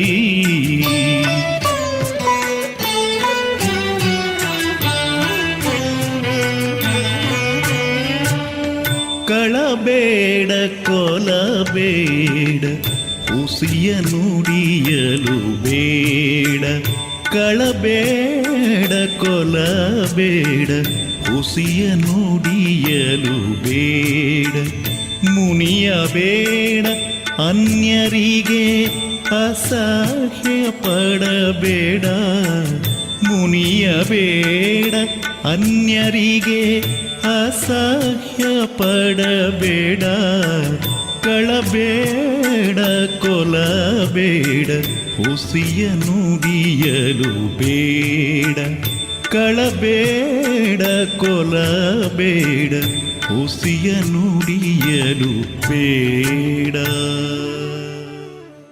ನೀವು ಸ್ವಾತಂತ್ರ್ಯ ನಂತರದ ಅನೇಕ ಚಳುವಳಿಗಳಲ್ಲಿ ಭಾಗವಹಿಸಿದ್ದೀರಿ ಅಂತ ಕೇಳಿದ್ವಿ. ಅದ್ರ ಬಗ್ಗೆ ನೆನಪು ಮಾಡ್ಕೊಳ್ಬಹುದಾ? ಯಾವ ಚಳುವಳಿಗಳು? ಅನೇಕ ಚಳುವಳಿಗಳು ಅಂತಂದರೆ ಸ್ವಾತಂತ್ರ್ಯ ಪೂರ್ವದಲ್ಲಿ ಚಳುವಳಿಗಿಂತ ಹೆಚ್ಚಾಗಿ ಸ್ವಾತಂತ್ರ್ಯೋತ್ತರ ಸ್ವಾತಂತ್ರ್ಯ ಬಂದಾದ ಮೇಲೆ ಬಹಳ ದೊಡ್ಡ ಒಂದು ಅಹಿಂಸಕ ಕ್ರಾಂತಿ ನಮ್ಮ ದೇಶದಲ್ಲಿ ನಡೀತು. ಅದು ಆಚಾರ್ಯ ವಿನೋಬಾವರ ಭೂದಾನ ಆಂದೋಲನ. ಇದರ ಬಗ್ಗೆ ಸಾಕಷ್ಟು ಜನರಿಗೆ ಗೊತ್ತಿದೆ. ಸಂತ ವಿನೋಬ ಅಂತ ನಾವು ಕರಿತೇವೆ. ಆ ಸಂತ ವಿನೋಬರವರು ಆಜೀವ ಬ್ರಹ್ಮಚಾರಿ, ದೊಡ್ಡ ವಿದ್ವಾಂಸರು. ಅವರು ಇಡೀ ಭಾರತ ದೇಶವನ್ನು 14 ವರ್ಷಗಳ ಕಾಲ ಪಾದಯಾತ್ರೆ ಮಾಡಿದರು. ಯಾರೂ ಕೂಡ ಕಲ್ಪನೆ ಮಾಡೋಕ್ಕೆ ಸಾಧ್ಯ ಇಲ್ಲ. 14 ವರ್ಷ ಪಾದಯಾತ್ರೆ ಮಾಡಿ ಸುಮಾರು 45,000 ಕಿಲೋಮೀಟರ್ನಷ್ಟು ನಡೆದಿದ್ದಾರೆ. ನಮ್ಮ ಮೇಲ್ಕೋಟೆ ಅಂತ ಒಂದು ಕುಗ್ರಾಮಕ್ಕೂ ಕೂಡ ಬಂದು 3 ದಿವಸ ಇದ್ದಿದ್ದಾರೆ. ಭಾರತ ದೇಶದ ಅನೇಕ ಹಳ್ಳಿಗಳಿಗೆ ಅವರು ಹೋಗಿದ್ದಾರೆ. 45,000 ಎಕರೆಯಷ್ಟು ಭೂಮಿಯನ್ನು ಸಂಗ್ರಹ ಮಾಡಿದರು. ಇಂಥ ಒಂದು ಅಹಿಂಸಾತ್ಮಕವಾಗಿರುವಂಥ ಒಂದು ಚಳುವಳಿಯಲ್ಲಿ ಭಾಗವಹಿಸುವಂಥ ಒಂದು ಅವಕಾಶ ನನಗೆ ಸಿಕ್ತು. ವಿನೋಬಾ ಅವರನ್ನು ಭಾಳ ಹತ್ತಿರದಿಂದ ನೋಡಿದ್ದೇನೆ. ಅವರ ಪಾದಯಾತ್ರೆಯಲ್ಲೂ ಕೂಡ ನಾನು ಅಲ್ಲಲ್ಲಿ ಭಾಗವಹಿಸಿದ್ದೇನೆ. ಇದೊಂದು ನನಗೆ ಜೀವನಕ್ಕೆ ತಿರುವು ಕೊಟ್ಟಂಥ ಒಂದು ದೊಡ್ಡ ಆಂದೋಲನ. ಇದಾದ ನಂತರ ಜಯಪ್ರಕಾಶ್ ನಾರಾಯಣರ ಒಂದೇನು ಸಂಪೂರ್ಣ ಕ್ರಾಂತಿ ಆಂದೋಲನ ಪ್ರಾರಂಭವಾಯಿತು. ಅದು ಕೂಡ ನನಗೆ ಒಂದು ಬಹಳ ನನ್ನ ಜೀವನದಲ್ಲಿ ಒಂದು ಮೈಲಿಗಲ್ಲಿ ಅಂತ ಹೇಳ್ಬೋದು. ಮತ್ತೊಂದು ವಿಶೇಷ ಏನು ಅಂದರೆ, ಇಂಥ ಸಂಪೂರ್ಣ ಕ್ರಾಂತಿಯನ್ನು ಮಾಡಿದಂಥ ಒಬ್ಬ ವ್ಯಕ್ತಿ ಜಯಪ್ರಕಾಶ್ ನಾರಾಯಣರಂಥ ವ್ಯಕ್ತಿ ಹತ್ರ ನಾನು 5 ವರ್ಷಗಳ ಕಾಲ ಅವರ ಹತ್ತಿರದಲ್ಲಿದ್ದೆ, ಸೇವೆಯನ್ನು ಮಾಡಿದೆ, ಅವರ ವಿಚಾರದಿಂದ ಪ್ರಭಾವಿತನ. ಇವೆಲ್ಲ ನನಗೆ ಬಹಳ ಇದಾಯಿತು. ಇದಾದ ನಂತರ ನಮ್ಮ ಇತ್ತೀಚೆಗಿನ ಏನು ಚಳುವಳಿಗಳು, ಅಸ್ಪೃಶ್ಯತಾ ನಿವಾರಣೆಗೆ ಸಂಬಂಧಿಸಿದ ಕೆಲವು ಚಳುವಳಿಗಳಲ್ಲಿ ಭಾಗವಹಿಸಿದ್ದು, ಆಮೇಲೆ ಇತ್ತೀಚೆಗಿನ ಭ್ರಷ್ಟಾಚಾರದ ವಿರೋಧಿ ಚಳುವಳಿ ಇರ್ಬೋದು, ಇಂಥದ್ರೆಲ್ಲ ಭಾಗವಹಿಸ್ತಾ ಬಂದಿದ್ದೇನೆ.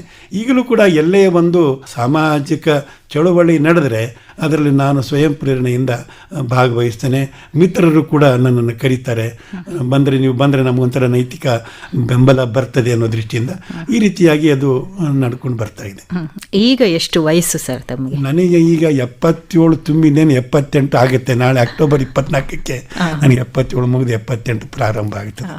ಈ ವಯಸ್ಸಿನಲ್ಲಿ ಕೂಡ ನಿಮ್ಮ ಯಾವುದೇ ಒಂದು ಚಟುವಟಿಕೆ ಇರಲಿ ನಿಮಗೆ ಉತ್ಸಾಹ ಕಡಿಮೆ ಆಗಲಿಲ್ಲ, ಇನ್ನೂ ಹಾಗೆ ಮುಂದುವರ್ಸ್ಕೊಂಡು ಬರ್ತಾ ಇದ್ದೀರಿ. ಇದೆ, ಖಂಡಿತ ಇದೆ. ವಯಸ್ಸಾಗ್ತಾ ಆಗ್ತಾ ಅವರ ಚಟುವಟಿಕೆಗಳು ಇನ್ನೂ ಹೆಚ್ಚಾಗ್ತಾ ಇದೆ ಅಂತ ಹೇಳ್ತಾ ಇದ್ದಾರೆ. ಬಹಳ ಸಲ ನಮ್ಮ ಮನೆಗೆ ಯಾರಾದರೂ ಭಾಷಣ ಮಾಡಕ್ಕೆ ಕರಿಯಕ್ಕೆ ಬರ್ತಾರೆ. ಅವರು ನಾವಿಬ್ಬರು ಭಾಷಣ ಮಾಡೋದ್ರಿಂದ ಬರ್ತಾರೆ. ಮುಂಚೆ ಅವ್ರದ್ದು ಮಾತಾಡಿಸ್ತಾರೆ, ಸರ್ ಭಾಷಣ ಇದೆ ಮಾಡಕ್ಕೆ ಬನ್ನಿ ಅಂತ ಕರೀತಾರೆ. ಅವರು ನಾನು ಬೇಡಪ್ಪ, ನನ್ನ ಮಗ ಯುವಕರು ಅವ್ರನ್ನ ಕರ್ಕೊಂಡು ಹೋಗಿ ಅಂತಾರೆ. ಈಗ ಯುವಕರನ್ನ ಕರ್ಕೊಂಡು ಹೋಗಿ ಅಂತಂದ್ರೆ ನನ್ನನ್ನೇ ಕರ್ಕೊಂಡು ಹೋಗಿ ಅಂತ ಹೇಳ್ತಾರೆ ಅಂತ ಅವಾಗ ಅರ್ಥ ಆಗುತ್ತೆ. ಯಾಕಂದ್ರೆ ಅವ್ರ ಯುವಕರು, ನಾವು ಮುದುಕರಾಗಿರೋದ್ರಿಂದ ಯುವಕರನ್ನ ಕರೀರಿ ಅಂತಂದ್ರೆ ನನ್ನನ್ನೇ ಕರೀರಿ ಅಂತ ನಾವು ಅನ್ಕೊಂಡು ತಮಾಷೆ ಮಾಡ್ತಾ ಇರ್ತೀವಿ. ಈಗ ಆಗ್ಲಿಂದ ನಾನು ನೋಡ್ತಾ ಇದ್ದೇನೆ, ಅವರು ಬಹಳ ಹಸನ್ಮುಖರಾಗಿ ನಗನಗ್ತಾ ನಮ್ಮ ಈ ಒಂದು ಕಾಫಿ ತಿಂಡಿ ಕಾರ್ಯಕ್ರಮ ಬಹಳ ಸಂತೋಷವಾಗಿ ಭಾಗವಹಿಸ್ತಾ ಇದ್ದಾರೆ. ಅವ್ರಿಗೆ ಕೋಪ ಬಂದಿದ್ದೇನಾದ್ರೂ ಉಂಟಾ, ನೀವು ನೋಡಿದೀರಾ? ಇಲ್ಲ, ಕೋಪ ಬರುತ್ತೆ. ಯಾವ ವಿಷಯಕ್ಕೆ ಬರುತ್ತೆ? ಇಲ್ಲ, ಅವ್ರು ಹೇಳ್ದಂಗೆ ನಡೆಯೋದು ಬಹಳ ಸಲ ಕೋಪ ಬರುತ್ತೆ. ಅಂದ್ರೆ ಕೋಪನ ಬಹಳ ಡೆಮಾಕ್ರೆಟಿಕ್ ಆಗಿರುತ್ತೆ. ನಾವು ವಿರೋಧ ಪಕ್ಷದವ್ರು ಅಷ್ಟೇ ವಿರೋಧ ಮಾಡಿದ್ರೆ ತನಗಾಗ್ತಾರೆ. ಆ ಕೋಪನ ಬಹಳ ದೂರ ತಗೊಂಡು ಹೋಗಲ್ಲ.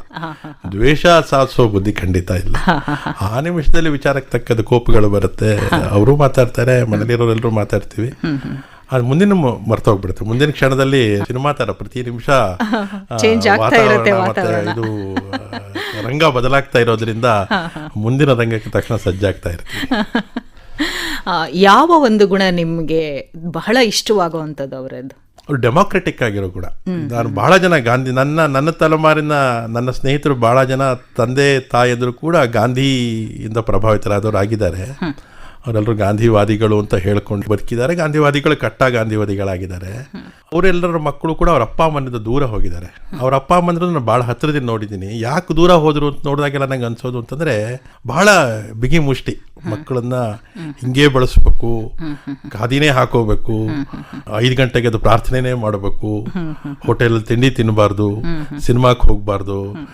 ಗಾಂಧಿ ಹೇಳ್ಕೊಟ್ಟದನ್ನ ರಿಚುವಲ್ ಆಗಿ ಯಾರ್ಯಾರು ಮಾಡಿದ್ದಾರೆ ಅವ್ರ ಮಕ್ಕಳೆಲ್ಲರೂ ಗಾಂಧಿನ ವಿರೋಧಿ ಮಾಡಿದ್ದಾರೆ. ನಮ್ಮಪ್ಪ ಯಾವತ್ತೂ ನಮಗೆ ಗಾಂಧಿನ ರಿಚುವಲ್ ಆಗಿ ಹೇಳ್ಕೊಟ್ಟಿಲ್ಲ. ಅವರ ತತ್ವಗಳೇನಿದೆ ಅದನ್ನ ನಮ್ಮ ಬದುಕಿನಲ್ಲಿ ಅಳವಡಿಸ್ಕೊಂಡ್ರೆ ಅಷ್ಟು ಹೇಳಿದ್ದಾರೆ. ಹಂಗಾಗಿ ನಾವು ಗಾಂಧಿ ಬಗ್ಗೆ ನಾವು ಇನ್ನು ಪ್ರೀತಿ ಉಳಿಸ್ಕೊಳ್ಳೋಕೆ ಸಾಧ್ಯ ಆಗಿದೆ.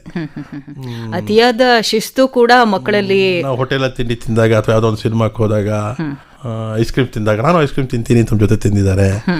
ರಸ್ತೆ ಪಕ್ಕ ನಿಂತ್ಕೊಂಡು ಪಾನಿಪುರಿ ತಿಂದಿದ್ದಾರೆ. ಬಹುಶಃ ನಾನು ಗಾಂಧಿವಾದಿನ ರಸ್ತೆ ಪಕ್ಕ ಪಾನಿಪುರಿ ತಿನ್ನಬಾರ್ದು ಅನ್ನೋ ಮುಜುಗರಗಳೇನಿಲ್ಲ ಅವ್ರಿಗೆ. ಅಷ್ಟ್ರ ಮಟ್ಟಿಗೆಲ್ಲ ಬಹಳ ಸಹಜವಾಗಿ ಇರ್ತಾರೆ. ಏನು ಐಸ್ ಕ್ರೀಮ್, ನನಗೂ ಒಂದು ಐಸ್ ಕ್ರೀಮ್ ಕೊಡು ಶ್ರೇಯ ಅಂತ ಕೇಳ್ತಾರೆ. ಬಜ್ಜಿ ತಿನ್ಬೇಕು ಅಂತಂತಾರೆ. ಇದು ಬಹಳ ಮನುಷ್ಯ ಇರಬೇಕಾಗಿದ್ದಾರೆ. ಅದು ಯಾಕಂದ್ರೆ ಮನೇಲಿ ಒಬ್ಬ ಹಿರಿಯರಿದ್ದಾಗ ತಮ್ಮ ಕೋಪ ತಾಪದಿಂದನೇ ಬೇರೆಯವರಿಂದ ದೂರ ಆಗೋ ಕ್ಷಣಗಳಿರುತ್ತೆ.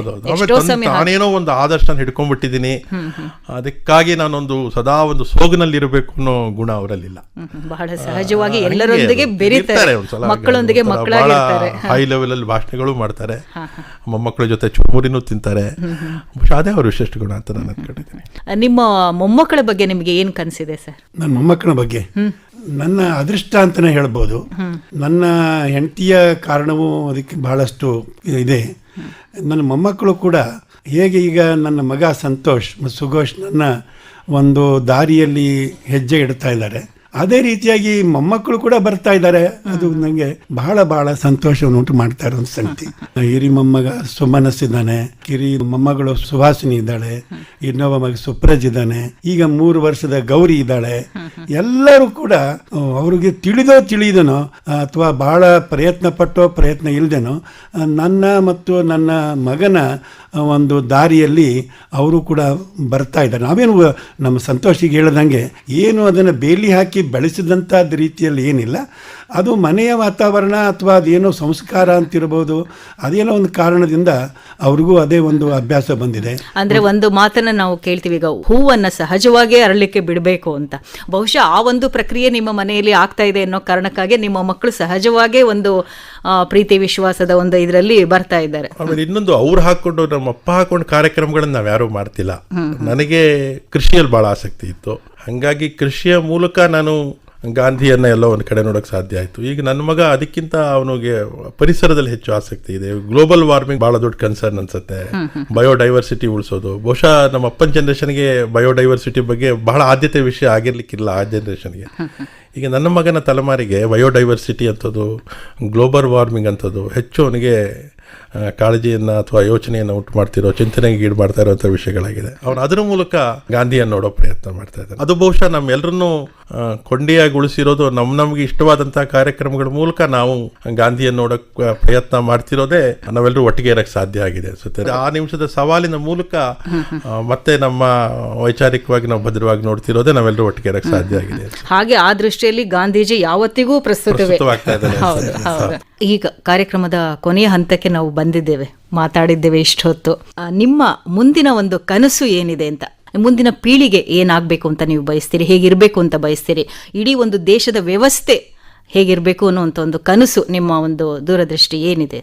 ನನ್ನ ಕನಸು ಅಥವಾ ನನ್ನ ದೂರದೃಷ್ಟಿ ಅನ್ನೋಕ್ಕಿಂತ ಹೆಚ್ಚಾಗಿ ನಾನು ಗಾಂಧೀಜಿಯವರ ವಿಚಾರಕ್ಕೆ ಒಳಪಟ್ಟಿರೋದ್ರಿಂದ ಅವರ ವಿಚಾರವನ್ನು ನಾನು ಭಾಳ ಪ್ರೀತಿಸಿಕೊಂಡು ಅದನ್ನೇ ನನ್ನ ಜೀವನದ ಒಂದು ಧ್ಯೇಯ ಇಟ್ಕೊಂಡಿರೋದ್ರಿಂದ ಇವತ್ತು ಗಾಂಧೀಜಿಯವರ ಕಲ್ಪನೆ ಕೊನೆಗಿದ್ದುದು ಒಂದು ಸರ್ವೋದಯ ಸಮಾಜದ ರಚನೆ ಆಗಬೇಕು ಅಂತ ಹೇಳಿದ್ರು.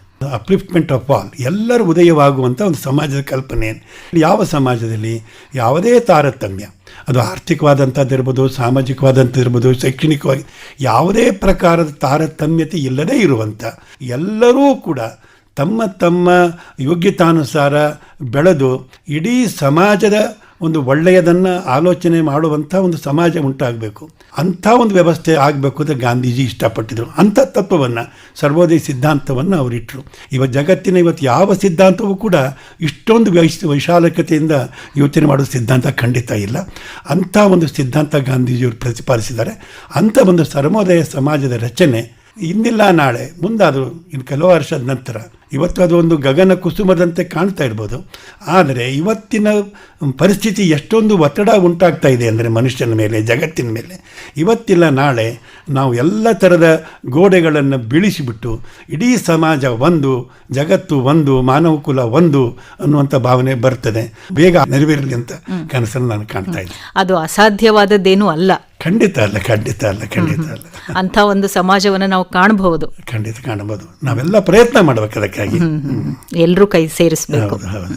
ಈಗ ಯಾವುದೇ ಒಂದು ಪ್ರಶಸ್ತಿ ನಿಮ್ಮನ್ನ ಹುಡುಕೊಂಡು ಬಂದಾಗ ಸುಲಭವಾಗಿ ಅದನ್ನ ಸ್ವೀಕರಿಸಲಿಲ್ಲ ನಿಮ್ಮ ಮನಸ್ಸು, ಕಾರಣ ಏನು ಅಂತ ಹೇಳ್ಬೋದು? ಏನು ಅಂತಂದ್ರೆ, ನನಕ್ಕಿಂತ ದೊಡ್ಡ ಕೆಲಸ ಮಾಡಿದಂಥ ಗಾಂಧಿನೇ ಯಾವ ಪ್ರಶಸ್ತಿಯನ್ನು ಸ್ವೀಕರಿಸಲಿಲ್ಲ, ವಿನೋಬಾ ಭಾವೆ ಸ್ವೀಕರಿಸಲಿಲ್ಲ, ಜಯಪ್ರಕಾಶ್ ನಾರಾಯಣರು ದೊಡ್ಡ ಉಪ ಪ್ರಧಾನಮಂತ್ರಿನೇ ಆಗ್ಬೋದಾದಂಥ ಒಂದು ಸ್ಥಾನವನ್ನೇ ಸ್ವೀಕರಿಸಲಿಲ್ಲ. ಸೊ ನನಗಿಂತ ಸ್ವಲ್ಪ ಹಿರಿಯರು ಯಾರಾಗಿದ್ದರು, ಜೊತೆಗಾರಿದ್ದರು, ಈಗ ಇಲ್ಲ, ಅವ್ರು ಯಾರೂ ಕೂಡ ಪ್ರಶಸ್ತಿಯನ್ನು ಸ್ವೀಕರಿಸಲಿಲ್ಲ. ಅಂಥವರೆಲ್ಲ ಅಷ್ಟು ದೊಡ್ಡ ಕೆಲಸ ಮಾಡಿನೇ ಪ್ರಶಸ್ತಿಯನ್ನು ಸ್ವೀಕರಿಸದೇ ಇರುವಾಗ ನನ್ನಂಥ ಒಬ್ಬ ಕಾರ್ಯಕರ್ತರ ಏನನ್ನೋ ಹೆಚ್ಚನ್ನು ಸಾಧಿಸದೇ ಇರುವಂಥವನು ಪ್ರಶಸ್ತಿಯನ್ನು ತಗೊಳ್ಳೋದು ಉಚಿತ ಅಲ್ಲ, ಮತ್ತು ಅದು ಒಳ್ಳೆಯ ಮಾದರಿ ಆಗೋದಿಲ್ಲ ಅಂತ ಅನ್ನೋದು ನನ್ನ ಮನಸ್ಸಿನಲ್ಲಿ ತೀವ್ರವಾಗಿ ಇರೋದರಿಂದ ನಾನು ಆ ಪ್ರಶಸ್ತಿಯನ್ನು ತೊಗೊಳ್ಳೋಕ್ಕೆ ಇಷ್ಟಪಡಲ್ಲ. ಅಲ್ಲಿ ಪ್ರಶಸ್ತಿಯನ್ನು ತೊಗೊಂಡ್ರೆ ಅನೇಕ ತಪ್ಪು ಕಲ್ಪನೆಗಳು ಆಗೋದಕ್ಕೆ ಸಾಧ್ಯವಾಗಿದೆ. ಈ ಪ್ರಶಸ್ತಿಗೋಸ್ಕರ ಈ ಸೇವೆ ಮಾಡಿದರು. ಸೇವೆಗೂ ಪ್ರಶಸ್ತಿಗೂ ಸಂಬಂಧ ಇಲ್ಲ. ಸೇವೆನೇ, ಅದು ನಿಸ್ವಾರ್ಥ ಭಾವನೆಯಿಂದ ಮತ್ತು ಫಲಾಪೇಕ್ಷೆಯಿಂದ ಇಲ್ಲದೇ ನಡಿಬೇಕಾಗಿರುವಂಥದ್ದಾಗಿರೋದ್ರಿಂದ ನಾನು ಯಾವುದೇ ಒಂದು ಪ್ರಶಸ್ತಿಯನ್ನು ಸ್ವೀಕರಿಸೋದಕ್ಕೆ ಇಷ್ಟಪಡೋದಿಲ್ಲ. ಕನ್ನಡ ರಾಜ್ಯೋತ್ಸವ ಪ್ರಶಸ್ತಿನೂ ಕೂಡ ನಾನು ಬೇಡ ಅಂತ ಹೇಳಿದೆ. ಆದರೂ ಅನೇಕ ಕೆಲಸ ಸಂಘ ಸಂಸ್ಥೆಗಳು ತಮ್ಮ ಒಂದು ಆತ್ಮಸಂತೋಷಕ್ಕೋಸ್ಕರ ಒಂದೆರಡು ಪ್ರಶಸ್ತಿ ಕೊಟ್ಟದ್ದುಂಟು.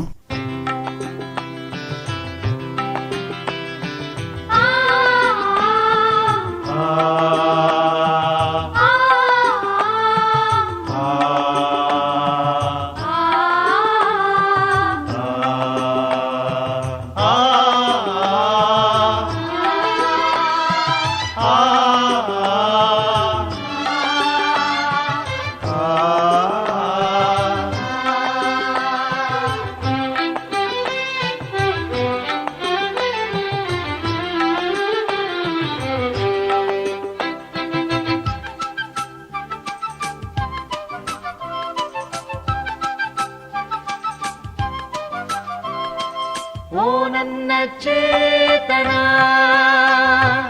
ಓ ನನ್ನ ಚೇತನ, ಆಗು ನೀ ಅನಿಕೇತನ, ಆಗು ನೀ ಅನಿಕೇತನ, ಓ ನನ್ನ ಚೇತನ, ಓ ನನ್ನ ಚೇತನ.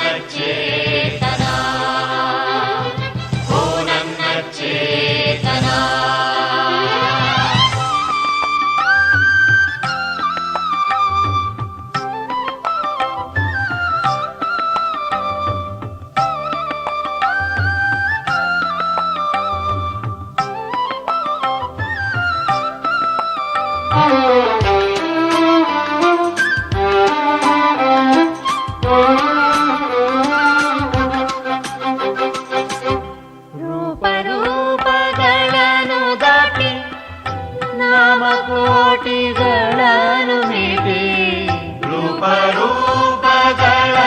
ದಾಟಿ ನಾಮಕೋಟಿಗಳನ್ನು ಮೀಟಿ, ಎದೆಯ ಬೀರಿಯೇ ಭಾವದಿಟಿ ಓ ನನ್ನ ಚೇತನ, ಎದೆಯ ಬೀರಿಯೇ ಭಾವದಿಟಿ ಓ ನನ್ನ ಚೇತನ, ಓ ನನ್ನ ಚೇತನ, ಓ ನನ್ನ ಚೇತನ. ಆಗು ನೀ ಅನಿಕೇತನ, ಆಗು ನೀ ಅನಿಕೇತನ, ಓ ನನ್ನ ಚೇತನ, ಓ ನನ್ನ ಚೇತನ.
ಚೇತನ.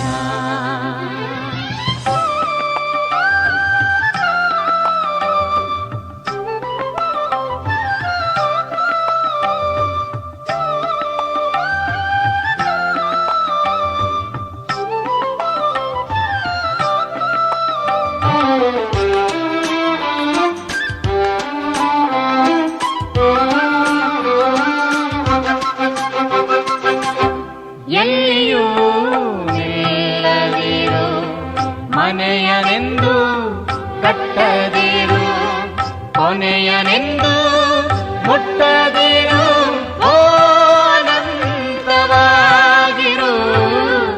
ಎಲ್ಲಿಯೂ ನಿಲ್ಲದಿರು, ಮನೆಯನೆಂದು ಕಟ್ಟದಿರು, ಕೊನೆಯನೆಂದು ಮುಟ್ಟದಿರು, ಅನಂತವಾಗಿರು. ಓ ನನ್ನ ಚೇತನ, ಓ ನನ್ನ ಚೇತನ, ಆಗು ನೀ ಅನಿಕೇತನ, ಆಗು ನೀ ಅನಿಕೇತನ. ಓ ನನ್ನ ಚೇತನ, ಓ ನನ್ನ ಚೇತನ, ಓ ನನ್ನ ಚೇತನ, ಓ ನನ್ನ ಚೇತನ, ಓ ನನ್ನ ಚೇತನ, ಓ ನನ್ನ ಚೇತನ. ತುಂಬ ಸಂತೋಷ ಸರ್. ಇಷ್ಟು ಹೊತ್ತು ನಮ್ಮ ಈ ಕಾಫಿ ತಿಂಡಿ ಕಾರ್ಯಕ್ರಮದಲ್ಲಿ ಬಹಳ ಮುಕ್ತವಾಗಿ ಭಾಗವಹಿಸಿದ್ದೀರಿ. ನಿಮ್ಮ ಒಂದು ಮನಸ್ಸಿನ ಒಂದು ಭಾವನೆಗಳನ್ನು ಹಂಚಿಕೊಂಡಿದ್ದೀರಿ. ಇದಕ್ಕಾಗಿ ನಮ್ಮ ಧನ್ಯವಾದಗಳು. ಮೈಸೂರು ಆಕಾಶವಾಣಿಯ ಪರವಾಗಿ ಹಾಗೆ ನಮ್ಮ ಎಲ್ಲ ಶ್ರೋತೃಗಳ ಪರವಾಗಿ ನಿಮಗೆ ಮತ್ತೊಮ್ಮೆ ವಂದನೆಗಳು. ಹಾಗೆ ಸಂತೋಷ್ ಕೌಲ್ಗೆಯವ್ರಿಗೂ ಕೂಡ, ನೀವು ಕೂಡ ನಿಮ್ಮ ತಂದೆ ಜೊತೆ ಬಂದಿದ್ದೀರಿ, ಹಾರ್ದಿಕವಾಗಿ ನಮ್ಮ ಕಾರ್ಯಕ್ರಮದಲ್ಲಿ ಭಾಗವಹಿಸಿದ್ದೀರಿ, ಮಾತನಾಡಿದ್ದೀರಿ. ಇದಕ್ಕಾಗಿ ನಿಮಗೂ ಕೂಡ ಧನ್ಯವಾದಗಳು. ನಮಸ್ಕಾರ ಸರ್. ನಮಸ್ಕಾರ ರಾಧಾರೆ. ನಾನು ಆಭಾರಿಯಾಗಿದ್ದೇನೆ ತಮಗೆ. ಇದುವರೆಗೂ ಭಾನುವಾರದ ವಿಶೇಷ ಕಾರ್ಯಕ್ರಮ ಕಾಫಿ ತಿಂಡಿ ಕೇಳುತ್ತಿದ್ದಿರಿ. ಗಾಂಧಿ ಜಯಂತಿಯ ಈ ಶುಭ ಸಂದರ್ಭದಲ್ಲಿ ಭಾಗವಹಿಸಿದ್ದವರು ಹಿರಿಯ ಗಾಂಧಿಯವಾದಿ ಮೇಲುಕೋಟೆಯ ಶ್ರೀ ಸುರೇಂದ್ರ ಕೌಲಗೆ ಅವರು. ಕಾರ್ಯಕ್ರಮದ ಪ್ರಸ್ತುತಿ ರಾಧಾ ಅವರದು.